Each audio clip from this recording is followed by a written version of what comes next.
ओम नमः शिवाय। पुर्ख्यौली भाषामा डाँडापरीको देउ लागेछ, डाँडापरीको घाउ निस्केछ भन्थे क्या। मान्छेका जिउमा बाहिरी अङ्गमा घाउ निस्क्यो भने र त्यो घाउ जाति भएन, पाक्दै गयो भने डाँडापरीको घाउ भन्थे।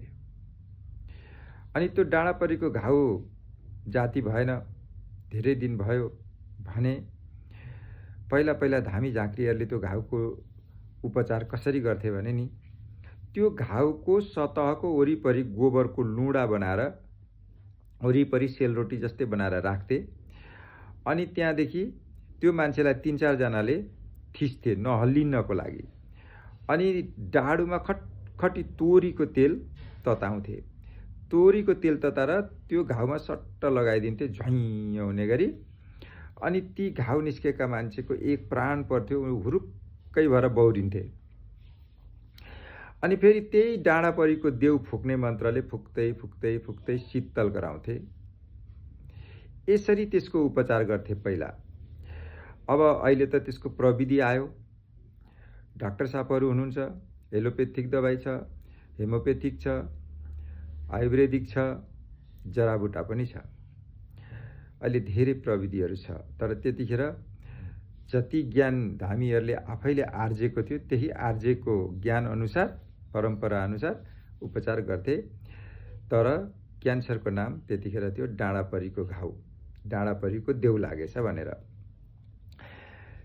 त्यस्तै अहिले पनि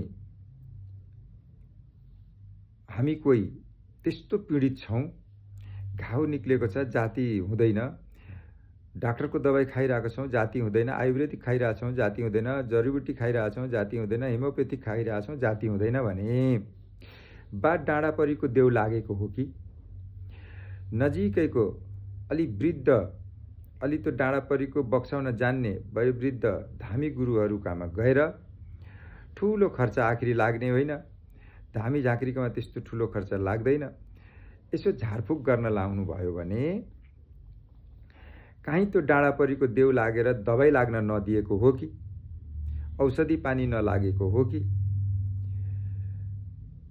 हजुरले चाहे त्यसलाई आत्मा शान्तिको लागि भए पनि एकचोटि झारफुक गर्न लाउनु भयो भने औषधि पानी लाग्न सक्छ है। यो परम्परा हो। यो परम्परादेखि चलिआएको तन्त्रविद्या हो, मन्त्रविद्या हो, तान्त्रिक विद्या हो, धामी झाँक्रीको विद्या हो। यसमा केही न केही शक्ति छ। घाउ हतपत जाति भएन भने एकचोटि डाँडापरीको देउ बक्साउन लगाऊ।